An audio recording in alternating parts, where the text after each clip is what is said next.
आलोक जी मेरे साथ यहाँ पर जुड़े हुए हैं। आलोक जी, आपने इनकी पूरी बात सुनी। इनका सीधे तौर पर ये कहना है कि एसआईटी ने तो शुरुआत से ही गड़बड़ी की। जिस तरह से पैसा रिकवर कर लिया गया उसके बाद लौटा दिया गया, जबकि ऐसी प्रक्रिया नहीं होनी चाहिए थी। अगर पैसा रिकवर किया गया है तो वो पहले न्यायालय में जाकर जमा होता, उसकी एफआईआर होती कि ये आखिर पैसा इस व्यक्ति के पास कहाँ से मिला। इनका यह कहना है कि एसआईटी ने ठीक से काम भी नहीं किया और एसआईटी ने जानबूझकर तमाम आरोपियों को 14 से 15 दिन का समय दे दिया, जिससे कि सबूतों को नष्ट भी किया गया है। देखिए शुक्ला जी, मैं इस बात को नहीं मानता हूं। अगर उनको छूट दे दी गई या उनको ढील दे दी गई तो ये सारी चीजें बरामद कैसे हो रही हैं? ये पैसे बरामद कैसे हो रहे हैं? अगर वो सारा लेके ठिकाने ही लगा दिए थे तो बरामद कैसे हो रहे हैं? और जो एफआईआर दर्ज किया गया है उसमें सारी चीजें दर्ज हैं। उसके तहत उनसे रिमांड भी लिया गया है। ये सही है कि अब तो ये एस्टैब्लिश हो चुका है कि वहां पर चंदा की चोरी हो रही थी। अब हमें इस ट्रेल को पता करना है कि वो चोरी हो रही थी, वो कितने दिनों से हो रही थी और कितने रकम की हुई। और ये बहुत कितने दिनों से हो रही थी और कितने रकम की हुई, ये पता करना बहुत टेढ़ी खीर है। पर हम उसके लिए किसी को भी नहीं बख्शेंगे।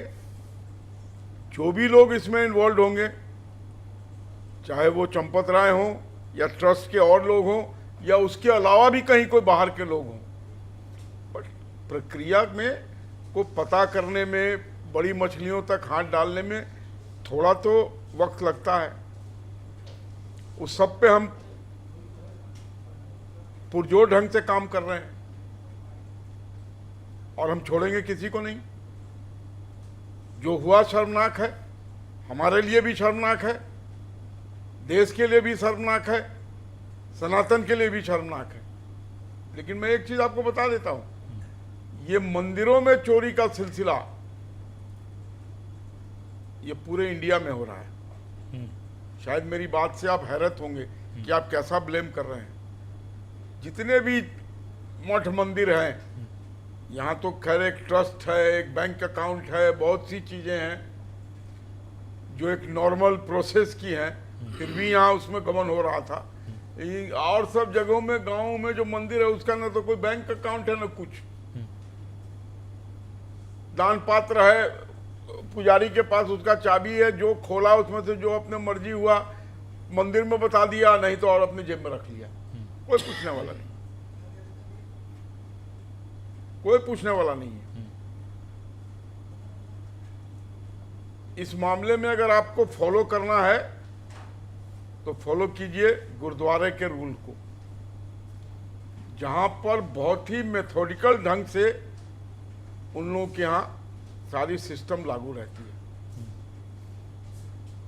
लेकिन हम लोग के यहां ये सारे मंदिर जो हैं, इनका कोई मालिक नहीं है। पीछे लोगों को, पुजारियों को 3,000 या 3,500 रुपये पर तनख्वाह पर रख दिया था। वो चोरी करने के लिए बाधित हो गए और जितना चंदा आता था उसमें वो हेरा फेरी करने लगे। खैर वहाँ चंदा बहुत करोड़ों लाखों में नहीं आते हैं, लेकिन आते तो हैं। और यहाँ तो जिस तरीके का अभी तक, देखिए, once you know what is in going तभी ना आउट गोइंग का पता कीजिएगा। इन गोइंग का कोई हिसाबी किताब नहीं है। बहुत से लोगों ने ईंट की, ये चांदी की ईंटें चढ़ाई हैं, सोने के गहने चढ़ाए हैं। उस सब का कोई आधिकारिक रिकॉर्ड तो दर्ज होता हुआ नजर नहीं आ रहा अभी तक। तो हुई तो गड़बड़ी बड़े पैमाने पे है और हम छोड़ेंगे नहीं उसको। और अगर विपक्ष इस पर उंगली उठा रहा है तो विपक्ष है किसके लिए?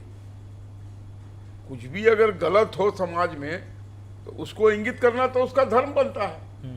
अब वो अपना धर्म निभा रहा है। हाँ, ये अलग बात है कि उसको थोड़ा विस्फोटक ढंग से करने की कोशिश कर रहा है कि जिससे उसको कुछ वोट बैंक का फायदा हो जाए।